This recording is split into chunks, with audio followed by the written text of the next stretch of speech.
ಹುಟ್ಟುತ್ತೆ, ಅವರ ದೋಸ್ತಿಗೇನೆ ನಮಗೆ ಅಕ್ಷರಗಳು ಹುಟ್ಟೋದು. ಇವನ್ ಯಾಕೆ ವೇದಿಕೆ ಕರೆದೆ ಅಂದ್ರೆ, ನಾನು ಮತ್ತೆ ವಿಜಿ ಸೇರಿ ಇದನ್ನ ಗುಡಿ ಪೂಜಾರಿ ಅಂತ ಕರಿತೀವಿ. ಅಷ್ಟು ಒಳ್ಳೆಯವರು ಇವರು, ಒಂದು ಚೂರು ಒಳಗಡೆ ಕಲ್ಮಶ ಇಲ್ಲ. ನಾನು ವಿಜಿ ನಾನಂತೂ ಪಕ್ಕ ಲೋಫರ್ ಕೆಲವೊಂದು ವಿಷಯಗಳಲ್ಲಿ. ವಿಜಿ ನಮ್ಮ ಅಪ್ಪ ಇದ್ದಂಗೆ, ನಾನು ಅವನು ಕರೆಯೋದು ನಮ್ಮ ಅಪ್ಪ ಕಣ್ಣಿಲ್ಲ.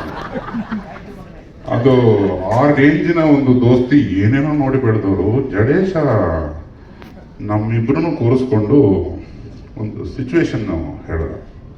ಹೀಗೆ ತುಂಬ ಮೆಲಡಿಯಸ್ ಆಗಿತ್ತದು ಟ್ಯೂನು. ಮತ್ತು ರಚಿತಾರಾಮ್ ಅವರು ಇವ್ರ ಪೇರು, ಈ ಇಂಪಾರ್ಟೆಂಟ್ ಸಾಂಗು. ನಾನು ಇವನ್ ತಲೆಯಲ್ಲಿ ಮೋಸ್ಟ್ಲಿ ಮರ ಗಿಡದ ಕೆಳಗಡೆ ವಿಜಿ ಹಿಂಗೆ ಹಿಂಗೆಲ್ಲ ಮಾಡಿಕೊಂಡು, ರಚಿತಾರಾಮ್ ಅವರೆಲ್ಲ ಸ್ಲೋ ಮೋಷನಲ್ಲಿ ಓಡ್ಕೊಬರೋ ಶಾರ್ಟ್ಸ್ ಏನೋ ತೆಗಿತಾನೆ ಇವನು ಅಂದ್ಕೊಂಡು ಏನು ಬೇಕು ಅಂತ ಕೇಳಿದೆ.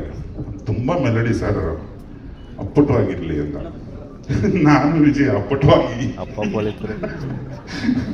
ಒಳಗೊಳಗೆ ನಗ್ಬಿಟ್ಟು ಒಂದ್ಸೊಂದು 5 ನಿಮಿಷ ಕೊಡೋ ಅಂತ ಹೇಳಿ ನಾನು ವಿಜಯ್ ನಮ್ದೆಲ್ಲ ಈ ಗಂಡು ಮುತ್ತೈದಿರು ಗೋಲ್ಡ್ನ ಒಂದು ಯಾಕೆ ಒಂದು ಸಾಂಗಲ್ಲಿ ಇಡಬಾರದು ವಿಜಯ್ ಅಂದೆ.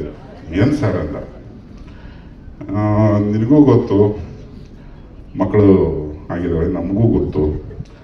ಒಂದನೇ ಮಗು ಆದ ನಂತರದ್ದು ಒಂದು ಸಂದರ್ಭ ಇರ್ತದಲ್ಲ.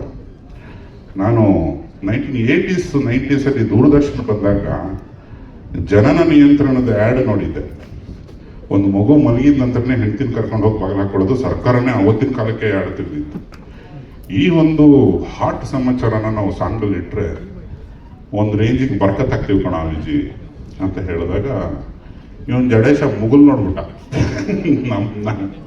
ನನಗೆ ಅದು ಬೇಡ ಅನ್ನೋ ಥರ ಇತ್ತು. ಕೊನೆಗೆ 1-2 ಸಾಲು ಬರೀತಿದ್ದಂಗೆ ಒಪ್ಕೊಂಡ. ಇಂಥ ಹಾಡುಗಳು ಮತ್ತೆ ಒಂದು ಜಾನಪದ ಸೊಗಡು ಕಿವಿ ಒಳಗಡೆ ಹೋಗಿ ಪಕ್ಕ ಮನಸ್ಸಿಗೆ ಇಳಿದು ಬಿಡುತ್ತೆ, ದೇಹಕ್ಕೆ ಇಳಿದು ಬಿಡುತ್ತೆ. ಆ ಥರದ ಹಾಡನ್ನ ಬರೆಸಿರೋ ನಿರ್ದೇಶಕನಿಗೆ ಮೊದಲನೇ ಧನ್ಯವಾದ ನನಗೆ. ಯಾಕಂದ್ರೆ ಇವನು ಸಿಚುವೇಶನ್ ಮಾಡಿದ್ರೆ ನಮಗೇನೋ 4 ಅಕ್ಷರ ಹುಟ್ಟೋದು. ಇನ್ನು ಬಿಟ್ರೆ ಗಣೇಶ್ ನಾನು ವಿಜಿ ತುಂಬಾ ರೇಗಿಸ್ತಾ ಇದ್ವಿ. ನೋಡೋ, ನೀನು ನಿಮ್ಮ ಅಪ್ಪನ ತುಂಬಾ ಕಾಟ ಕೊಟ್ಟಿರ್ತೀಯ ರಾತ್ರಿ ಮಲಗೋದಕ್ಕೆ ಈ ಹಾಡಲ್ಲ ಆಗೋ ಥರನೇ ಅಂತ ಹೇಳಿದ್ದಕ್ಕೆ, ಇಲ್ಲ ಸರ್ ನಂಗೆ ತಂಗಿ ಇದ್ದಾಳೆ ಅಂತ. ಆಮೇಲೆ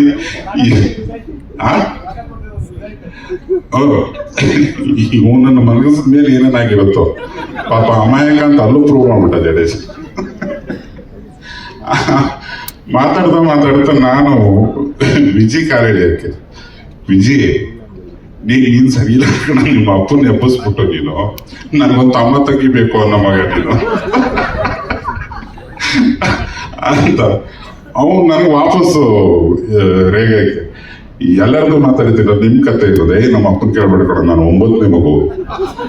ನಮ್ಮ ಅಪ್ಪನ ವಿಷಯ ಹೇಳಿದ್ರೆ ನಿಮ್ಮ ಅಪ್ಪ ಬೇರೆ ಏನ್ ಮಾಡ್ತಿದ್ರು ಅಂತ ಕೇಳ್ತಾರೆ ಜನ.